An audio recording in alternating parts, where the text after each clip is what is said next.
예, 오늘 여기 본문에 보시면요. 우리는 두 가지 중요한 것을 발견하게 됩니다. 여기 보면 이제 씨 뿌리는 자가 씨를 뿌리러 나갑니다. 여러분, 씨앗이 되게 중요한 거 아시죠? 씨앗. 그죠?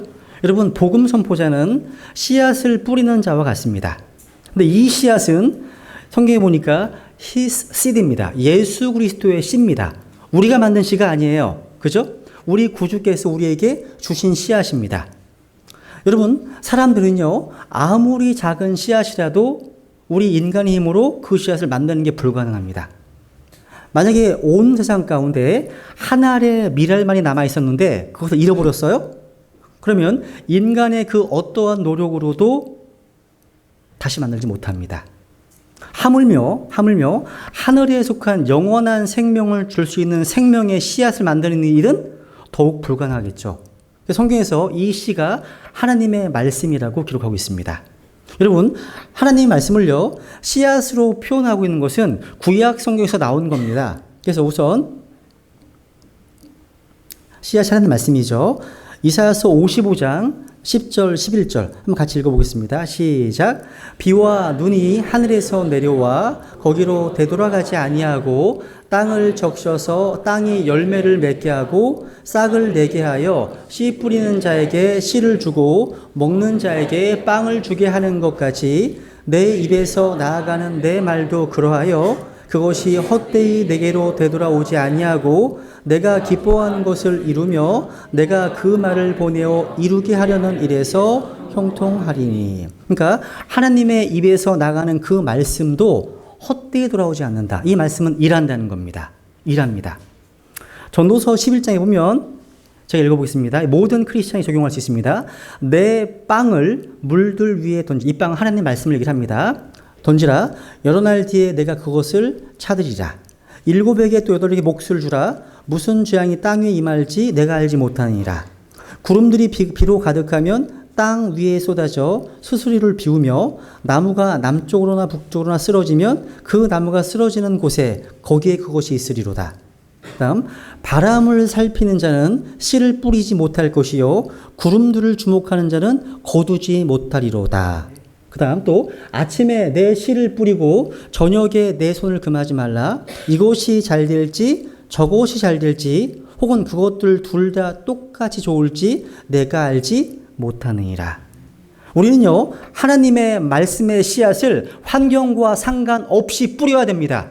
그것도 풍성하게 뿌려야 됩니다. 그리고 언제나 뿌려야 됩니다.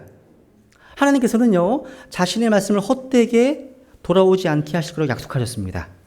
그러니까 결국 그 결과를 보게 될 겁니다. 우리가 할 일은 뭐예요? 말씀의 씨앗을 뿌리는 거예요. 뿌리고 그 결과를 하나님께 맡기는 겁니다. 여러분, 이분은 이제 펜사콜라 성경 침례교회 집사로 섬겼던 이 말콤 디크마 형제님이 계세요. 말콤 디크마 형제님. 지금 이분은 이제 돌아가셨습니다. 이제 하늘에 계시 주님과 함께 본향에 계십니다. 이분은요, 하나님의 말씀을 뿌리기를 원해서 이렇게 플라스틱 표지판에 성경 구절들을 기록해서 알라바마주하고 펜실버니아주에서 길가에 세웠습니다. 자기의 돈을 써서요. 다. 이로 인해서요, 성경 말씀을 적은 표지판들을 이제 많이 볼 수 있게 된 거예요. 이 표지판이요, 이제 미국만이 아닙니다. 미국 전역 50개 주하고요, 독일, 필리핀, 외국에서도 사용되고 있다는 거죠. 이분의 간증이 이렇게 되어 있어요. 말씀을 뿌리라고 하는 명령에 순종했을 뿐입니다라고 고백합니다.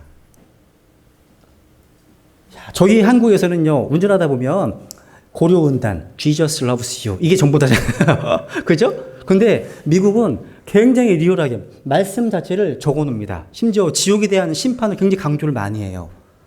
문화가 다른 것 같아요. 이렇게 한번 돌아가셨습니다. 이분이. 씨앗이 되게 중요하다는 거 아시겠죠? 그죠? 베드로전서 1장 23절 같이 읽어볼게요. 시작.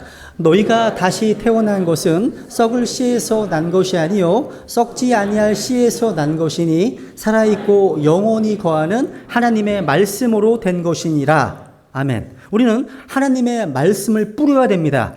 다른 교부들의 전통이나 인간의 철학이 아니고 인간의 어떤 간증이 아니고 인간의 학문이 아닙니다. 말씀을 선포해야 됩니다. 말씀을. 그래서 사도 바울이 말씀을 선포하라. 우리가 설교해야 될 주제가 뭐예요? 하나님의 말씀입니다. 말씀을 선포하라. 때에 맞든지 맞지 아니하든지 긴급히 하라. 모든 오래 참음과 교리로 책망하고 꾸짖고 권면하라. 여러분, 우리가 해야 될 설교의 주제는 바로 하나님의 말씀, 또 예수 그리스도와 그분의 말씀입니다. 오늘날을 가리켜서 설교의 위기시다라고 하잖아요. 여러분, 교회사를 보시면요, 영적 대각성의 시기 동안, 부흥이 일어난 시기 동안 항상 이 강단이 회복되었습니다. 이 강단이 항상 중심 위치에 있었습니다. 근데 지금 이 시대에는 설교가 점점 축소되고 있습니다. 설교 대신에 다른 것으로 대체되고 있다는 거죠. 그래서 많은 성도들이요, 설교를 짧게 하면 그날 저 은혜 많이 받았대요. 짧게 하기 때문에, 짧게 하면. 이 시대가 배교의 시대라는 거죠. 여러분, 옛날 청교도들은 설교를 2시간 넘게 한 거 아세요? 목소리가 갈라질 만큼. 아마 2시간 제가 설교하면 다 들어나가실걸요, 아마요. 그죠? 그래서 여러분, 말씀 설교를, 말씀 선포를 대체할 것은 없습니다. 대체해서도 안 됩니다. 음악으로, 영화로, 찬양으로. 제가 오다 보니까 어떤 큰 교회가 동탄에 있으시더라고요. 거기에 뭐 소양 콘서트를 한대요. 콘서트. 이런 걸로 대체해서는 안 되는 거예요. 여러분, 영적 출생과 성장은요, 하나님의 말씀 선포와 깊은 관계가 있습니다. 여러분, 씨앗은요, 씨앗의 질이 중요해요. 중요하죠. 질이 나쁜 씨앗을 심으면 수확이 그만큼 적습니다. 중요하죠. 그죠? 여러분 잘 보세요. 여기 영적 출생과 성장은 하나님의 말씀 선포와 밀접한 관계가 있습니다. 이 말씀의 씨앗을 심지 않으면 어떠한 수확도 열매도 기대할 수 없습니다. 그래서 no seed, no fruit입니다. 씨앗을 심지 않으면 열매가 없다는 거죠. 그죠? 여러분, 농작물의 상태와 질은 씨앗의 상태와 질에 따라 결정됩니다. 동의하시죠? 하나님의 말씀이라는 씨앗의 질은 한 사람의 영적 출생, 구원과 성장에 막대한 영향을 끼칩니다. 여러분, 근데 우리는 이런 면에서 본다면 하나님의 말씀의 씨, 우리는 썩지 아니하고 부패되지 않는 킹제임스 성경이라고 하는 질 좋은 씨앗으로 인하여 참된 성경적 기독교를 지금 전파하고 있는 겁니다. 또 전파해야 되는 거죠. 근데 썩어 있고 부패해 있는 킹제임스 성경 이외에 다른 성서들의 질이 나쁜 씨앗 때문에 현재 배교한 현대 기독교를 지금 보고 있는 겁니다. 이런 면에서 본다면요, 우리는 다른 성서들을 사용하는 사람보다 더 좋은 위치에 있다고 할 수 있습니다. 우리는요, 부패되지 않은 이 순수한 말씀인 킹제임스 성경을 아무리 강조하시지 않습니다. 좋은 씨앗이요, 좋은 수확을 거두게 될 것이기 때문입니다. 여러분은 지금 홀리 바이블 성경 가지고 계세요? 근데 여러분, 홀리가 빠져 있어요. 킹제임스 성경을 제가 성경 보세요. 개혁성도 마찬가지입니다. 거룩한 사람들이 있는데 그냥 사람이야. 거룩한 그냥 천사입니다. 거룩한 개들, 거룩한 대언자, 거룩한 사도들. 근데 보세요. 거룩한이 없어요. 다 빠져 있어요. 이게 홀리 바이블입니까? 아니죠. 그죠? 킹제임스 성경. 그러니까 여러분, 좋은 씨앗이요, 좋은 수확을 거두게 할 것이기 때문입니다. 부패하고 배교한 성서들의 열매가 바로 미지근한 라오디게아식 현대 기독교입니다. 킹제임스 성경의 열매는 필라델피아 교회 시대에 있었던 성경적 기독교였습니다. 근데 여러분, 킹제임스 성경을 사용한다는 그것만으로 부흥을 보장해 주는 건 아닙니다. 왠지 아세요? 예레미야 8장에 보시면 예레미야 8장 8절 9절 한번 같이 읽겠습니다. 시작. 어찌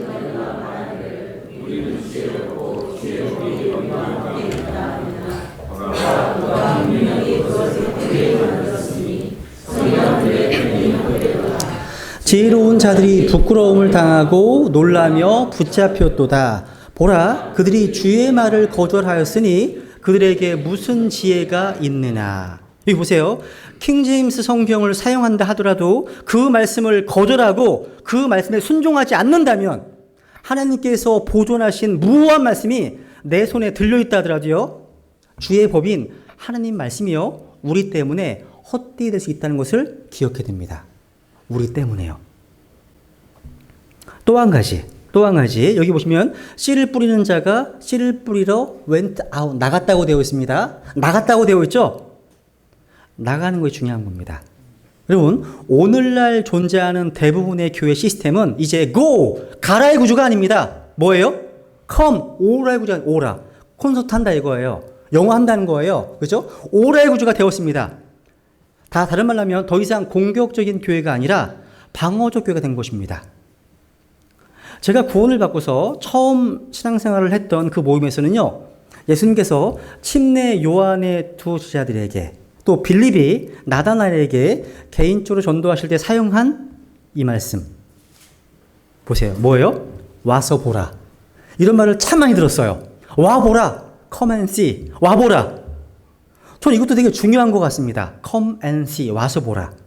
지역교회에 누군가를 데리고 와서 복음의 말씀을 듣게 하는 건 말입니다.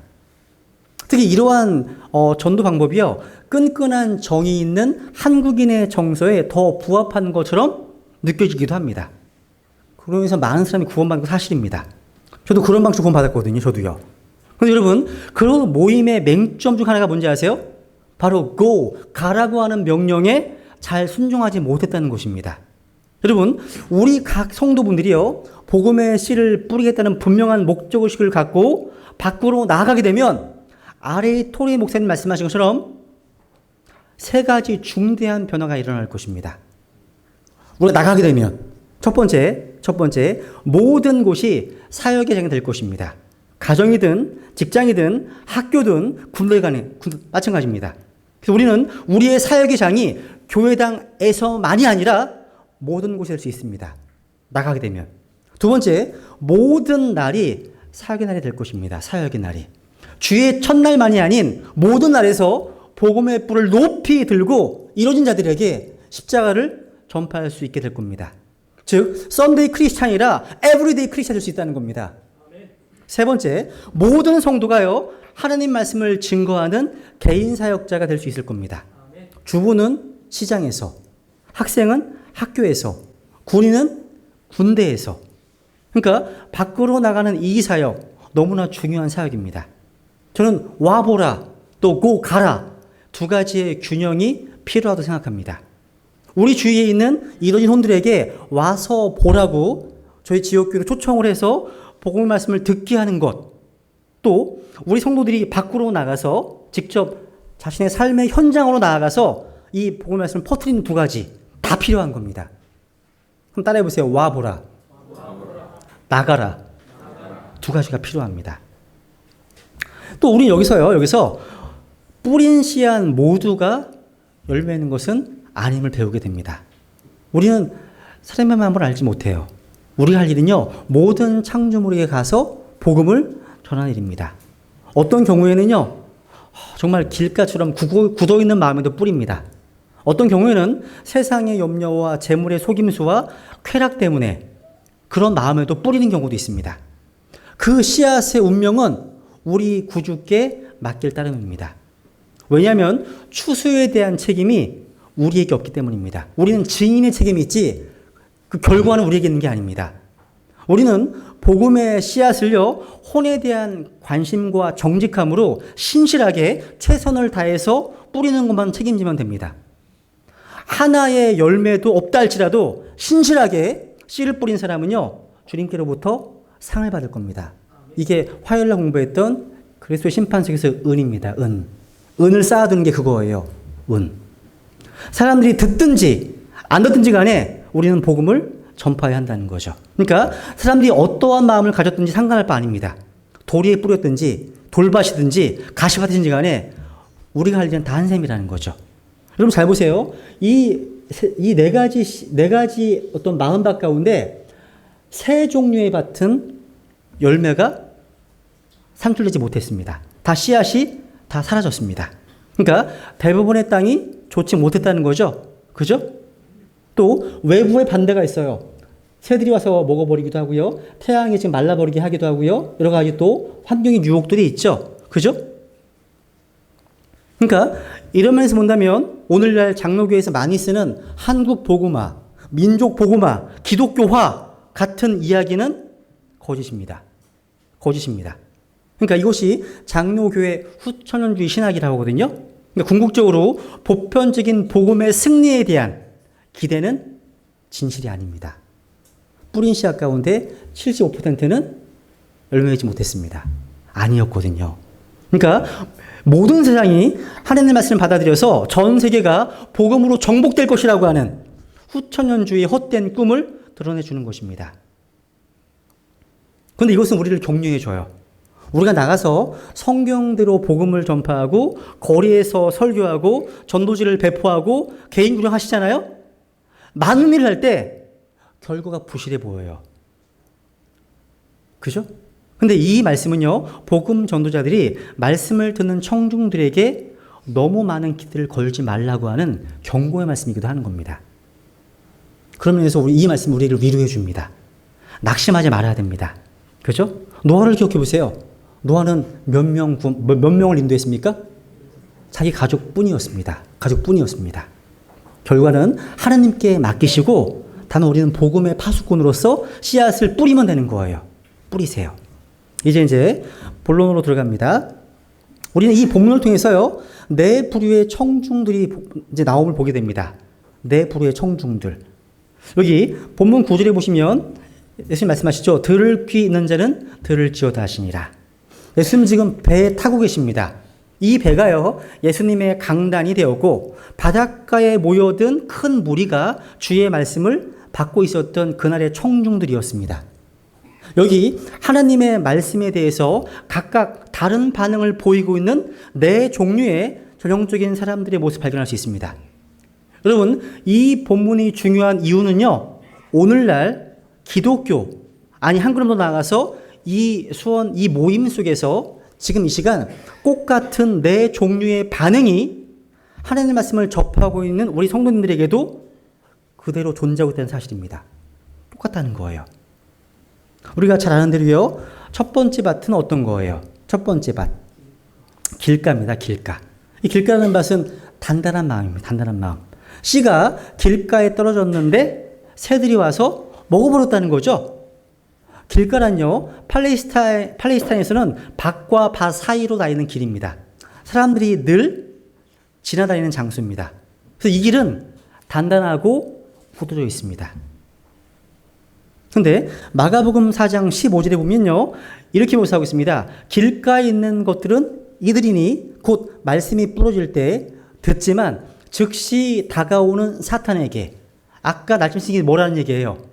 사탄이라는 얘기죠. 사탄에게 마음속에 뿌려진 말씀을 빼앗겨 버리는 자들이니라 말씀하십니다. 그러니까 날짐승이 사탄이라고 말씀하십니다. 왜 사탄이 와서 우리의 마음속에 떨어진 말씀의 씨앗을 빼앗아 갈까요? 이유가 누가복음 8장에 기록되어 있습니다. 같이 읽어볼게요. 시작. 길가에 있는 것들은 말씀을 듣지만 그때 마귀가 와서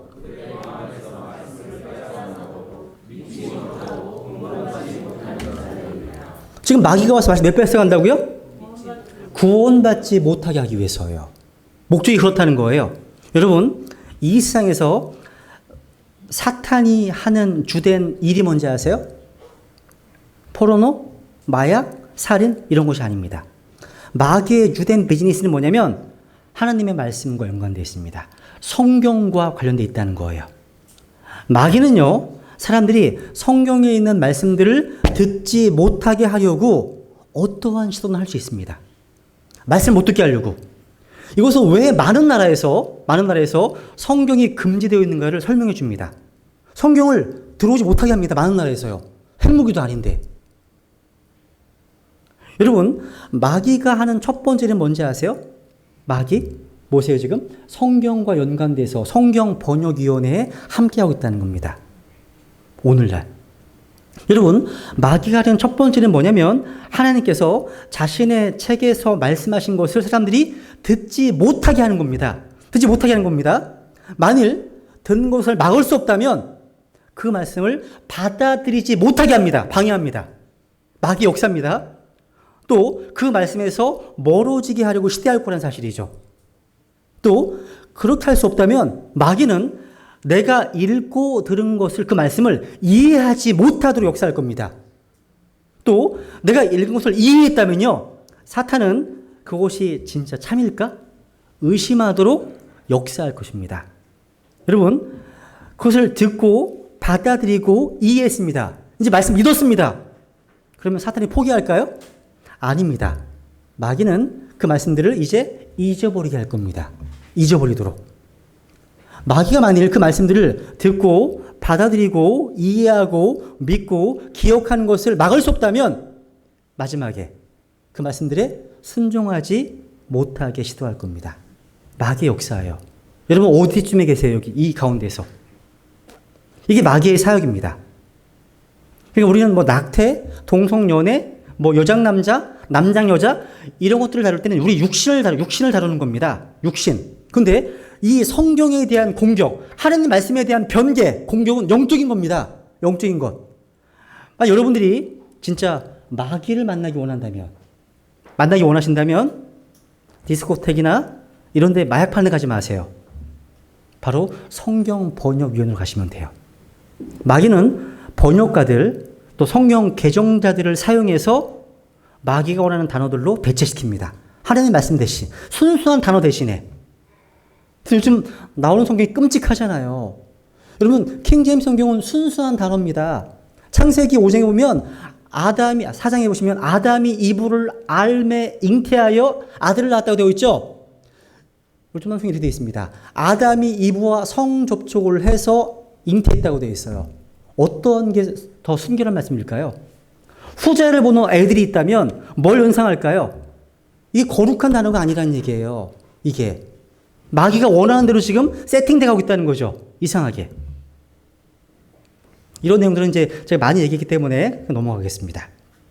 그래서 여러분 이 길가에 속한 그룹은요 말씀을 놓치게 됩니다. 그래서 구원받지 못한 상태로 끝나게 됩니다.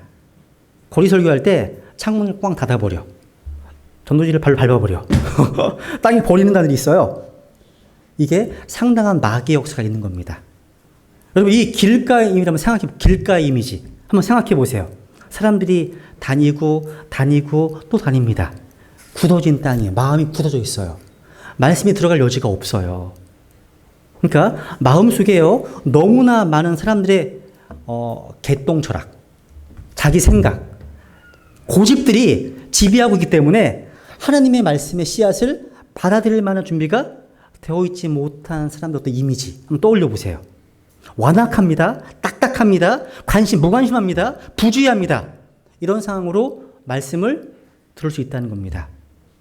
그래서 오늘 밖으로 나가서 우리가 하나님의 죄에 대한 심판에 대해 증거해도 또 예수님을 증언해도요. 대다수의 사람들이 길거와 같은 단단한 마음 상태이기 때문에 아주 무관심한 태도로 들을 수 있다는 겁니다. 여러분 이것을 우리에게 한번 적용해 볼게요. 아직은 없는데요. 아직 여기는 없는데 오늘날 마귀에 의해서 말씀을 빼앗기는 사람들, 그래서 말씀을 정말 자기 것으로 삼지 못하는 사람들 가운데 이런 분들이 있습니다. 교회 모임에 오면 첫날 교회 모임에 오면 습관적으로 도는 사람들이 포함되어 있다고 생각합니다. 여러분 졸고 있는 것 자체는 나쁜 게 아니에요. 졸 수 있죠. 저도 존 적이 있는데. 너무 피곤하면 졸 수 있습니다.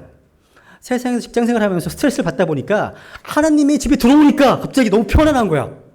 저절로 막 잠이 오기 시작해. 이런 분들도 있더라고요. 조는 것 자체가 무조건 마귀의 역사는 아닙니다. 문제는 뭔지 아세요? 처음부터 존다는 데 있습니다. 처음부터. 어쩌다 피곤해서 한번 꾸벅꾸벅 하는 것이 아니라 주의 첫날마다 존다면 이건 뭔가 잘못된 겁니다. 문제가 있는 거예요. 말씀이 있어서 들어올 수 없습니다. 근데 재밌는 게 뭔지 아세요? 그런 분들이요. 졸고 계신 분들이 설교가 끝날 때쯤 되면 용기를 깨어나요. 금방 알아요. 희한하더라고 이게요. 이게 뭔가 영적인 센스가 있는지 모르겠어요. 그러니까 저는 도무지 이 하나님의 말씀을 자기 것으로 삼을 기회가 없는 이런 분들에게 죄송하지만 상당한 사탄의 역사가 있지 않느냐는 의심을 해보게 됩니다. 잘 생각해 보세요. 그러니까 말씀을 듣지 못하게 방해하는 데는 사탄의 역사가 있는 겁니다. 그래서 옆에 와서 자장 마귀가 하는 거야. 자장 마귀. 그죠? 여러분, 마귀가 이곳 사방에 지금 도사리고 있음을 기억하십시오. 특히 여러분, 마귀는 어디 있는지 아세요? 마귀는 하나님 말씀이 선포되고, 저런 분들이 찔리나 봐, 지금 막. 선포되고, 복음 말씀이 선포되는 곳에서 마귀는 보다 더 적극적으로 활동하고 있는 겁니다. 마귀는 항상 복음 말씀을 통해서 사람들이 구원을 받지 못하도록 가진 노력을 다하고 있습니다. 여러분, 마귀를 경계하십시오. 우리는 마귀가 항상 이 교회 모임에 진을 치고 틈을 찾기 위해서 지금 아주 지금 노력하고 있다는 사실을 보고 있어야 됩니다. 인식해야 한다는 거죠. 마귀는 항상 성도들에게 하나님의 말씀이 선포되고 있는 신약 교회에 가지 못할 어떤 이유들을 제시해 줘요. 건수들을. 여러분, 바울이 고백했습니다. 바울이요. 한번 읽어볼게요, 같이. 데살로니가서 2장에 보시면 시작. 그러나 형제들아, 우리가 얼굴로는 잠시 너희를 떠났으나 마음으로는 떠나지 아니하였으므로 너희 얼굴 보기를 크게 원하며 더욱 넘치도록 힘썼노라. 그러므로 우리가 너희에게 가고자 하였고 특히 나 바울은 한 번 그리고 또다시 가고자 하였으나 사탄이 우리를 막았도다. 그래서 여러분 17절 말씀처럼요, 너희 얼굴 보기를 간절히 소망하십니까? 다른 지체들을 만나보기를 원하는 마음, 또 교제하기 원하는 마음, 이런 마음 있으세요? 그런 모임에 가고자 했습니다. 또 시도했습니다. 그럼 누가 막았다고요? 사탄이 막았다고 되어 있습니다. 그러니까 우리가 신약 모임에, 신약 교회에 오지 못하는 환경이 있을 때 영적으로 잘 분별하셔야 됩니다. 이게 마귀의 역사라면 기도하셔야 되는 거예요. 이겨낼 수 있으셔야 한다는 거죠. 그래서 영적 분별하고 잘 대처하셔야 된다는 겁니다. 두 번째 어떤 밭입니까? 이제 돌밭입니다. 돌밭. 다른 말로 얘기해서 피상적인 마음이에요. 피상적인 마음. 보세요, 한번 같이 읽어볼게요. 5절, 6절 시작. 너는 흙이 많지 않은 돌밭에 떨어짐에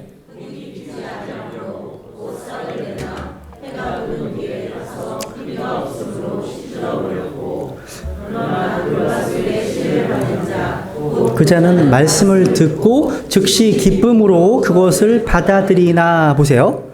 여기서 언급한 돌밭의 유형은 포커스 초점이 뭐냐면 흙이 깊지 않다는 거예요. 흙이 얇다는 겁니다. 그러니까 이 얇은 토양은요, 씨앗을 표면적으로는 받아들여서 발안했습니다. 근데 너무 피상적이에요.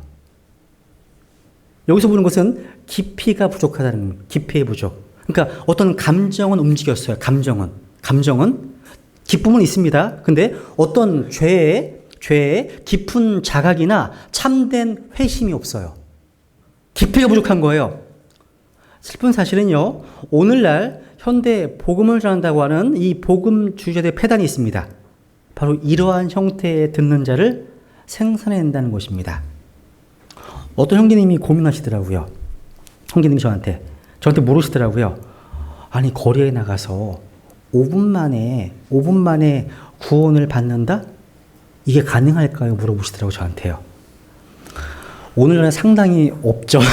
정말 특별히 준비된 혼이 아니라면. 근데 만나는 사람마다 5분 만에 다 구원을 한대요. 근데 이분들 가운데 교회 나오는 분들 거의 없대요. 어떻게 이해해야 되냐고 그래요. 아마 이런 것일 가능성이 높습니다.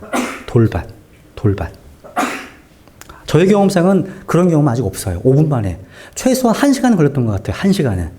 그러니까 자기가 죄인임을 깨닫게 될 때까지 시간이 많이 필요합니다. 그러니까 이것은 피상적인 회심을 만들어낸다는 겁니다. 여러분, 호세아서 10장이나 예레미야 4장에 보시면 하나님께서요, 그 묵은 땅을 기경해서 갈아엎고 거기에 씨를 심으라고 말씀하십니다. 그래서 제거해야 될 돌들을요, 하나님의 말씀의 해머로 제거하고요, 그게 남아있는 채로 복음을 증거하게 되면 피상적인 회심에 이런 사람들이 있다는 거예요. 그래서 죄에 대한 깊은 자각이 있는 사람들, 내가 영원한 멸망을 받아 마땅한 부패한 죄인이라는 사실을 인식한 사람들에게 씨를 뿌리라는 얘기예요. 이해가시죠? 저는 저희 베드린 심내교회에 혹시 이러한 돌밭과 같은 영혼들이 있을까 심히 두렵습니다. 형식적으로 혹시 피상적으로 회심한 혼이 있을까 두렵습니다. 특히 우리 아이들. 초, 중, 고등학생 아이들. 특히 두렵습니다. 여러분 각자가 이 네 가지 유형 가운데 어디 유형에 속하는지 의사 앞에 선 환자의 마음으로 서시기를 바랍니다. 바울은요, 고린도전서 9장 10절에 보면 밭을 가는 자는 소망 중에 간다. 밭을 가는 소망 중에 간다. 밭을 갈아야 되는 거예요. 복음의 씨앗을 뿌리기 전에 그 밭을 깊이 경작하고 개간해서 그 밭을 좋은 땅으로 만들어야 되는 겁니다. 여러분 잘 보세요. 이들에게 또 문제가 또 있습니다. 뭐냐면 이 돌밭은요, 뭐가 없어요? 뿌리가 없어요. 구원받지 못한 사람들입니다. 어떻게 할 수 있습니까? 뿌리가 뭐예요? 뿌리가 없으면 열매가 없는 거예요. 요한계시록 22장에 볼게요. 22장 같이 읽죠. 시작. 나 예수는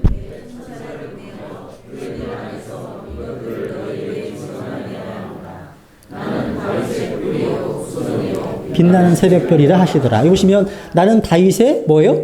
뿌리입니다. 뿌리. 또 로마서 15장 11절에 보시면 이새의 뿌리라고 되어 있죠. 이새의 뿌리. 또 이사야서 53장에 보면 전체가 다 예수 그리스도의 피의 속죄에 대한 예언입니다. 여기도 보면 예수님 말씀하시면서 그분은 마른 땅에서 나온 뭐같이? 뿌리같이 자랄 터이나 그분에게는 아름다움이 없대요. 여러분 집에 아름다운 예수님 초상화가 있으면 띄워버리세요. 예수님이 아니신 거예요. 아마 적그리스도일 거야. 적그리스도. 적그리스도는 얼짱과 몸짱으로 등장할 겁니다. 아주 아름답게. 하여튼 예수님이 뭐라고요? 지금? 뿌리 같다고. 그러니까 뿌리는 이 비유에서 누구예요? 그리스도십니다. 그러니까 피상적인 어떤 마음의 사람들은 입으로 고백할 수 있습니다. 할렐루야! 하나님께 영광 고백할 수 있습니다. 그런데 실제적으로 예수 그리스도를 자기 개인의 구원자로 받아들이지 않은 사람들입니다. 예수 그리스도의 피의 속죄, 죄사함의 교리가요, 머리로는 알고 있는데 마음으로 내려오지 않은 케이스입니다. 이 중요합니다. 그래서 이런 분들은 말씀 때문에 시험이 받으면, 고난이 오면 넘어지게 됩니다. 걸려서요. 실족한다는 거죠. 여러분 생각해 보세요. 여러분들은 예수 그리스도를 믿겠다고 결단했을 때 이것이 진리이기 때문에 선택하셨습니까? 아니면 오늘날의 전도 방법처럼요, 삼박자 축복, 사박자 축복처럼 예수 믿으면 축복받습니다. 예수 믿으면 장사가 잘 됩니다. 예수 믿으면 돈도 잘 벌립니다. 이러한 생각에서 예수 그리스도 선택하셨습니까? 그러다가 믿어보니까 장사도 잘 안 되고 별 볼 일 없고 내가 믿었다고 해서 자식이 잘 되지 않았을 때 쉽게 등을 돌려버리는 오늘날의 기독교인들, 이 뿌리 없는 피상적인 교인들은 얼마든지 볼 수 있습니다. 우리 주위에서요. 이것이 바로 돌밭의 비극입니다. 비극. 세 번째 어떤 밭입니까? 이제 가시밭입니다. 가시밭. 이건 질식된 마음이죠. 한번 읽어볼게요. 가시밭. 읽어보죠. 시작. 더러는 가시나무들 사이에 떨어짐에 가시나무들이 돋아나 그것들을 숨막히게 하였느니라. 이제 22절에서 예수님 설명을 들어보죠. 시작. 가시나무들 사이에 씨를 받은 자 또한 말씀을 듣되 이 세상의 염려와 재물의 속임수가 말씀을 숨막히게 함으로 열매 맺지 못하는 자니라. 여기 보시면 누가복음에 보시면 이 가시나무로 대표되는 추가적인 방해물들을 또 언급하고 있습니다. 보시면 마가복음에서는 다른 것들에 대한 정욕이 들어와서 말씀을 숨막히게 한다고 되어 있죠. 누가복음 하니까 뭐냐면 그것을 쾌락으로 숨이 막혀. 쾌락 말씀하십니다. 그러니까 이 세 번째 부류의 청중들이 열매 맺지 못하는 이유가 뭐예요? 어떤 내적인 이유가 아니에요. 외적인 세상 유혹들입니다. 외적인 것들이라는 거죠. 여러분 질문해 볼게요. 요 세 번째 밭은 구원받은 자일까요? 구원받지 못한 자일까요? 구원받은 자 손 들어보세요. 좋아요. 구원 안 받은 자. 안 되신 분은 뭐예요? 좋아요. 이게 왜 이걸 여쭤보냐면 오늘날 킹제임스 성경을 믿는다고 하는 근본주의자들 또 보수주의자들이요. 이 처음에 세 가지 마음을 구원받지 못해서 이루어졌고 마지막 좋은 땅만 구원을 받았다라고 가르칩니다. 그렇지 않습니다. 성경을 잘 보세요. 여러분 구원받는 그리스도인들도요. 구원받지 못한 자가 지을 수 있는 죄를 범할 수 있죠. 그죠? 이거 잘 보세요, 한번. 여기 보시면 세 번째 밭이 구원받았다는 것은요, 피상적인 마음과는 달리 뿌리가 있었습니다. 뿌리가요. 말씀이 그 안에 있습니다. 다시 보세요. 마감 17절 보면 말씀이 그 안에 있다는 거예요. 말씀이 그 안에요. 그죠? 그리고 이 세 번째 말씀은요, 열매 맺을 가능성을 가지고 있습니다. 왜냐하면 그것은 열매를 맺지 못하게 되기 때문입니다. 성경에서 it becomes unfruit 되어 있죠. 그러니까 열매를 맺을 수 있는 가능성이 있었다는 거예요. 근데 그게 안 된 거예요. 안 된 거예요. 이해가세요? 그러니까 완전함에 이르는 열매를 맺을 수 없었을 뿐이라는 거죠. 문제가 뭐예요? 문제가 이 세상 삶의 염려와 재물과 쾌락 때문에 말씀이 숨이 막혔습니다. 그러니까 이런 이 세상의 염려와 재물의 속임수와 다른 것들에 대한 정욕 때문에, 그러니까 구원을 받아서 시작은 잘했는데 이 세 가지, 아까 이 세 가지, 이것을 빅3라 빅3 이 세 가지의 정신이 팔려서 그리스도의 성장은 묵살된 겁니다. 여러분 어떠세요? 성장하지 못한 크리스찬들을 되게 많이 봅니다. 어떤 교회를 가면 거기에는 다 가난 아기들만 있어요. 성장을 못했습니다. 10년, 20년 지났는데 불구하고요. 이 세상의 염려. 여러분, 이 세상의 염려는요, 인생의 여러 가지 문제들을 언급하는 거예요. 여러분, 구원받은 그리스도인이라 하더라도요, 인생의 문제로부터 면제되는 것은 아닙니다. 믿지 않는 자나 믿는 성도나 가난, 질병, 화재, 도둑, 사고, 위험, 자연재해 등등 다 찾아옵니다. 그런데 구원받은 그리스도인에게는요, 어드밴티지가 있습니다. 하늘에 아버지가 계시고 위로자이신 성령님이 계십니다. 하나님께서 우리의 돋비초이시고 힘이시고 환난 때에 도움이 되십니다. 그러니까 주 예수 그리스도께서는요, 위대한 대제사장이기 때문에 문제가 닥쳤을 때 모든 것들이 합력해서 선으로 만들 수 있는 분이십니다.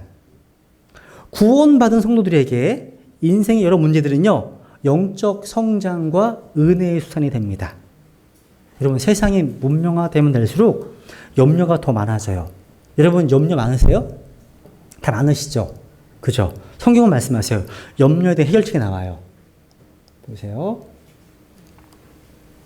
같이 읽어보겠습니다. 시작. 너희의 모든 염려를 그분께 맡기라. 그분께서 너희를 돌보시니라. 여기 맡긴다는 말이 캐스팅, 던져버리는 거예요. 야, 이거 어떻게 보면 무책임한 사람이다 비난받을 수 있습니다. 근데 주님은 그렇게 하라고 하십니다. 어떤 남편은 제 얘기예요. 좀 성가시고 골치 아픈 일은요, 제 자매에게 다 맡겨버려요. 던져버립니다. 또 아이들은 자기가 할 일은 자기가 해야 될 일들을 저에게 맡겨버리기도 합니다. 맡기면 편하거든요. 그죠? 똑같은 거예요. 그러니까 자신이 할 수 없는 일을 잘할 수 있는 사람에게 떠맡기면 자기는 평안한 거예요. 편한 거예요. 마찬가지예요. 주님께서는 우리의 모든 염려를 그분께 맡기라고 말씀하십니다. 그죠? 이거 어렵지 않잖아요. 그리고 또 같이 읽어볼게요. 빌립보 4장 시작.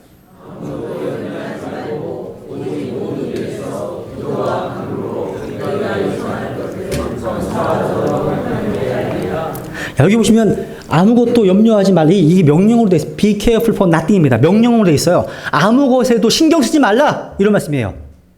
그러니까 우리가 할 일은 뭐예요? 염려하는 게 아니에요. 성경에 순종하세요. 뭐라고요? 기도하라고요. 하나님께 알려지게 하라. 명령입니다. 기도하는 겁니다. 여러분 잘 보세요. 아무것도 염려하지 말라. 제가 이 내용 가지고 한번 화요일 날 강의한 적이 있습니다. 잘 보세요. 이 내용은 누가 한 말이에요? 이게 중요한 거예요. 누가 한 말입니까? 하나님 하신 거예요. 여러분, 고용 불안에 시달리는 직원을 향해서 친구들이나 가족들이 염려하지 마. 걱정하지 마. 별 도움이 안 돼요. 그렇죠? 도움이 안 돼요. 근데 자기 직장 상사나 오너가 불러서, 사장님이 불러가지고 염려하지 마라. 그러면 염려 안 해요. 안심이 돼요. 그렇지 않아요? 그죠? 그리고요, 건강에 이상 있는 사람, 그죠? 병원에 갔는데 주위에 있는 환자들이 이런저런 말을 해주는 게 별로 소용이 없어요. 뭐가 좋더라, 뭐가 좋더라. 별로 소용이 좋지가 않습니다. 자신을 진찰한 의사가 염려하지 마십시오. 정상입니다. 라고 말하면 그 순간 불안과 두려움으로부터 해방됩니다. 어떤 분은 돈이 부족해요. 파산지경에 놓인 사람을 향해서 힘내라 힘! 뭐 다 기회 있을 것이다. 뭐 위기는 기회다. 이런 말 해요. 주위에서. 웃기고 있는데 귀에 안 들어와요. 그런데 거래 은행의 지점장이 염려하지 마십시오. 원하는 만큼 대출해 드리겠습니다. 말하면 갑자기 마음이 평안해져요. 두려움이 물러갑니다.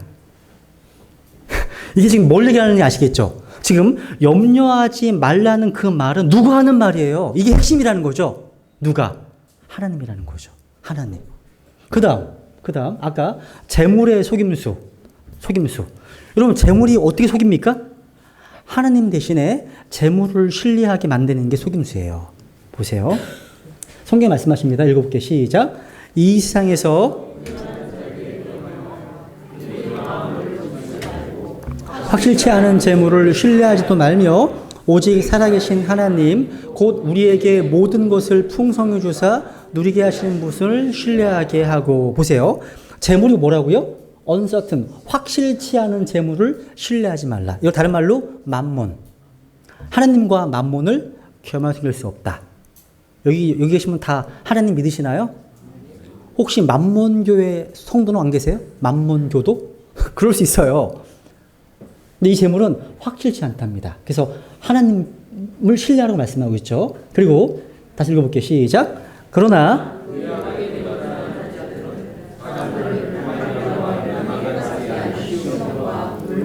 여러 가지 어리석고 해로운 욕심에 떨어지느니라.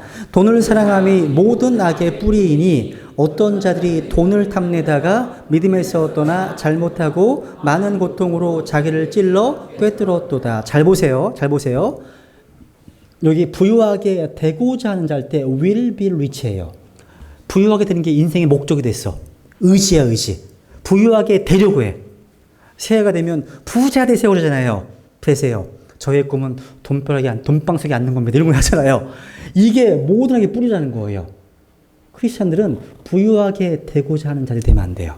그러니까 우리가 신실하게 주어진 일에 성실하게 했을 때 부자 되는 건 문제가 없어요. 그런데 인생의 목적 자체가 부유하게 되는 거야. 그거는 파멸과 멸망에 빠지게 됩니다. 신 빠진다는 거죠. 그리고 돈을 사랑함이 뭐라고요? 돈이 모든 악의 뿌리가 아니에요. 돈을 뭐 하는 게? 사랑하는 게. 돈을 사랑하는 게 모든 악의 뿌리입니다. 잠언에 보면 이런 말씀이 있어요. 재물은 반드시 스스로 날개를 내어서 날아간답니다. 그리고 잠언 11장에 보면 재물은 진노의 날에 유익을 끼치지 못하나 의는 사망에서 건진다. 말씀하십니다. 오늘날 건강과 부라고 하는 형통의 복음이 굉장히 많이 전해지고 있습니다. 이게 번영신학입니다. 번영신학. 이게 순복음교에서 가르치는 번영신학은 하나님께서 모든 신자들이 부유하게 되기를 원하신다는 거예요. 그래서 책 제목이 뭐냐면 부자가 되는 것은 하나님의 뜻입니다. 이런 책이 있어요. 그러면 바울은 하나님 뜻 가운데 사는 사람이 아니에요. 그죠? 여러분 바울은요 이런 말을 하잖아요. 그러니까 오늘날 전에는 거짓된 복음들 중에 뭐가 있냐면 예수님 말고 뭔가 다른 것을 더하는 복음. 예수님만이 유일한 게 아니야. 플러스 알파가 있는 거. 이 거짓 복음입니다. 또 미가스펠. 다 나를 위한 거야. 나에 대한 거야. 나. 그리고 또 한 가지. 건강과 부에 대한 복음. 건강과 재물에 대한 복음. 이 거짓 복음입니다. 다. 그리고 죄를 지어도 오케이. 이것도. 이게 아마 어떤 복음전교에서는 죄를 지어드는 면허증처럼 복음을. 이것도 거짓 복음입니다. 아니라는 거죠.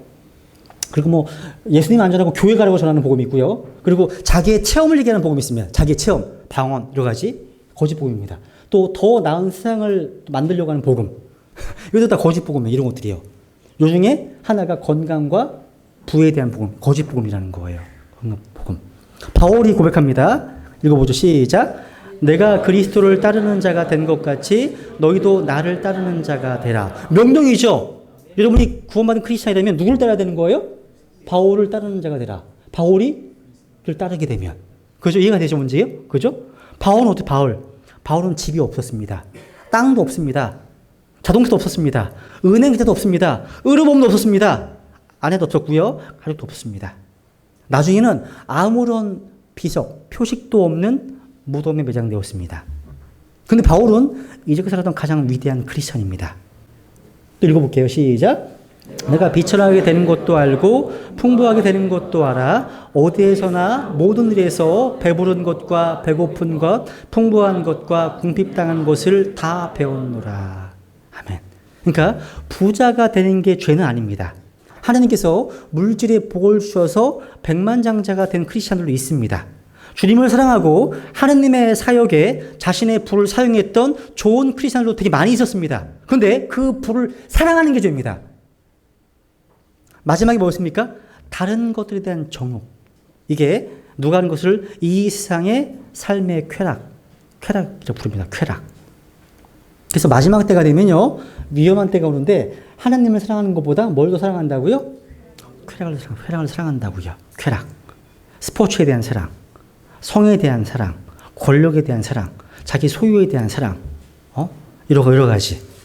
그러니까 육신을 만족시키기 위해서 노력하는 거예요, 다.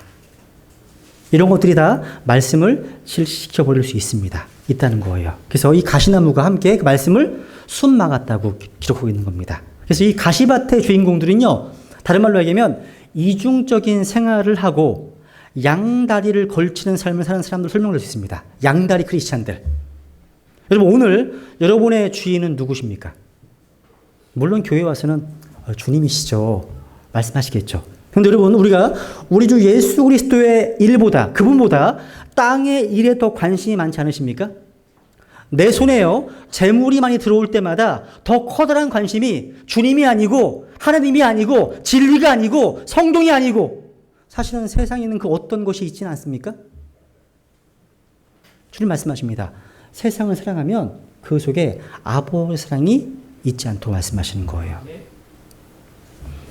지금까지 살펴본 대로요, 말씀을 선포했지만 그것을 들은 모든 자들 안에서 열매를 거두어들이지 못한 이유들이 뭐예요? 첫 번째, 인간의 마음의 완악함, 딱딱함, 그리고 날짐승, 사탄의 반대가 있었습니다. 두 번째, 육신의 문제, 육신의 피상성. 세 번째 문제, 세상의 매력과 오락들입니다. 이런 것들이 열매를 맺지 못하게 만드는 것들입니다.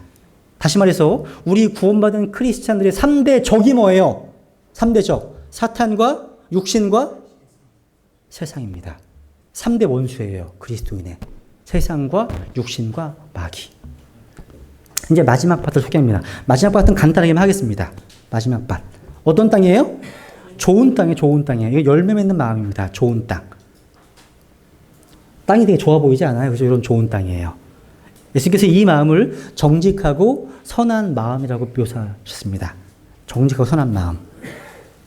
같이 읽어볼게요. 시작. 그러나 좋은 땅에 있는 것은 말씀을 듣고 정직하고 선한 마음 속에 그것을 간직하여 인내로 열매를 내는 자들이니라. 정직하고 선한 마음. 성경은요, 인간의 마음에 대해서 예레미야 17장 9절에서 이렇게 말씀하십니다. 마음은 모든 것보다 거짓되고 극도로 사악하니 누가 그것을 알 수 있으리요. 모든 것보다입니다. 마음은 똥보다, 마음은 배설물보다, 모든 것보다 거짓되고 사악하답니다. 하나님의 말씀입니다. 우리 마음이요. 마음이. 그런데 그렇기 때문에 15절에서 보세요. 15절에서 정직하고 선한 마음이 된 것은 인간 안에 있는 어떤 본래의 선함과는 아무런 관계가 없습니다. 보세요. 로마 7장에 보시면 내 안에, 곧 내 육신 안에 선한 것이 거하지 아니하는 줄을 내가 아노니 말씀하고 있습니다. 그러니까 15절에 나온 이 마음은요, 성령님께서 준비하신, 예비하신 마음과 관련되어 있습니다. 선한 땅, 선한 땅. 여러분, 어떤 땅도요, 아무리 비옥하다 하더라도요, 그 땅을 갈고 단단한 돌을 제거하기 전까지는 열매 맺기에 좋은 땅이 될 수 없습니다. 이 15절에 나오는 이 사람들은요, 하나님의 말씀에 올바르게 반응한 사람들입니다. 그들은요, 말씀을 들을 뿐만 아니라 그것을 받아들이고 그 말씀을 깨닫습니다. 바울은요, 데살로니가 크리스찬들이 이렇게 말했습니다. 같이 읽어볼게요. 시작. 이런 까닭에 우리가 또한 하나님께 끊임없이 감사를 드림은 너희가 우리에게서 들은 하나님의 말씀을 받을 때에 그것을 사람들의 말로 받지 아니하고 하나님의 말씀으로 받았기 때문이니 진실로 그러하다. 그 말씀이 또한 믿는 너희 안에서 효력 있게 일하느니라. 야, 이 말씀이 믿는 너희 안에서 효력 있게 일한다 말씀하시죠. 이 말씀을 믿으시면 돼요. 이 말씀을 읽고 믿으시면 된다는 거죠. 그 다음에 요한복음 8장에 보면요. 정직하고 선한 마음은요. 하나님의 말씀들로 믿고 받아들입니다. 읽어보죠. 시작. 하나님에게서 난 자는 하나님의 말씀들을 듣나니 그러므로 너희가 그것들을 듣지 아니함은 너희가 하나님에게서 나지 아니하였기 때문이라 하시니라. 여러분 구원받은 증거 한 가지 뭐예요? 말씀에 대한 관심이 있어요. 이 사람 거듭났다고 하는데 하나님 말씀에 관심이 없어요. 구원받지 않으면 높습니다. 그러니까 구원받았다면 제일 먼저 뭘 찾아요? 말씀의 순수한 것을 찾게 되어 있습니다. 하나의 증거예요. 근데 설교에도 무관심하고 말씀에도 무관심한 사람이 있다면 생명을 한번 점검해 볼 필요가 있습니다. 그래서 하나님께서 난 자는 하나님의 말씀들을 듣습니다. 관심이 있다는 거예요. 양식으로. 그리고 계시록 3장 8절에 보시면 내가 내 행위를 아노라. 보라, 내가 적은 힘을 가지고도 내 말을 지키며 내 이름을 부인하지 아니하였도다. 보세요. 정직하고 선한 마음은 하나님의 말씀을 믿고 받아들이고 그 말씀들을 지킵니다. 그러니까 좋은 땅에 속한 이들은요. 그 말씀들을 바꾸지 않습니다. 좋은 땅에 속한 사람들은요. 그 말씀들을 바로잡지 않습니다. 그 말씀들을 비웃지 않습니다. 그 말씀들을 개정하지 않습니다. 다시 번역하지도 않습니다. 그 말씀들에 의심을 던지지도 않습니다. 이게 좋은 땅의 모습이에요. 좋은 땅. 이 밭은 좋은 땅입니다. 정직하고 선한 마음으로 말씀을 듣고 말씀을 간직하고 인내함으로 마침내 결실을 맺는 사람들의 마음은 좋은 땅과 같은 것입니다. 그래서 마지막으로 한 걸 적고 마치겠습니다. 우리가 설교를 듣는 자세에 대해서도요. 고넬료가 사도 베드로가 했던 그 말을 기억할 필요가 있습니다. 이런 말 한번 들으세요. 같이 읽겠습니다. 시작. 그러므로 내가 곧 당신에게 사람을 보내었는데 당신이 오셨으니 잘하였나이다. 그런즉 이제 우리는 하나님께서 당신에게 명령하신 모든 것을 들으려고 여기 하나님 앞에 다 있나이다 하니라. 이게 자세입니다. 하나님께서 당신에게 명령하신 모든 것을 들으려고 여기 누구 앞에 있다고요? 하나님 앞에 있는 거예요. 그러면 말씀을 전하는 자나 듣는 자 모두가 이 예배의 어떤 포커스가 주님께로 향하게 되어 있습니다. 제가 설교를 하는 제가요. 하나님 앞에서 설교를 생각하면 굉장히 두려운 일이에요. 두려운 일입니다. 여러분 여기 우리 킹김생 성경 신자 가운데 가장 탁월한 크리스찬은 누굴까요? 그런 분이 여기 앉아 계셔. 아주 정말 베테랑 되시는 설교자가 앉아 계세요. 제가 설교하고 있어요. 부담이 되게 안 돼요. 부담이 되겠죠? 아니 탁구를 치는데 유승민이 와 있어요. 탁구를 치고 있어요. 얼마나 부담이 돼요. 마찬가지예요. 그런데 이 예배 가운데 하나님이 와 계신 거예요. 하나님이 보신다는 거죠. 저의 마음이 그런 마음이 필요하다는 거고요. 여러분 마찬가지예요. 하나님 앞에서 말씀을 듣는 거예요. 그런 자세로 온 마음을 다해서 하나님께 집중하면서 들으시는 게 예배예요. 이게 중요하다는 거죠. 잠깐 기도하겠습니다.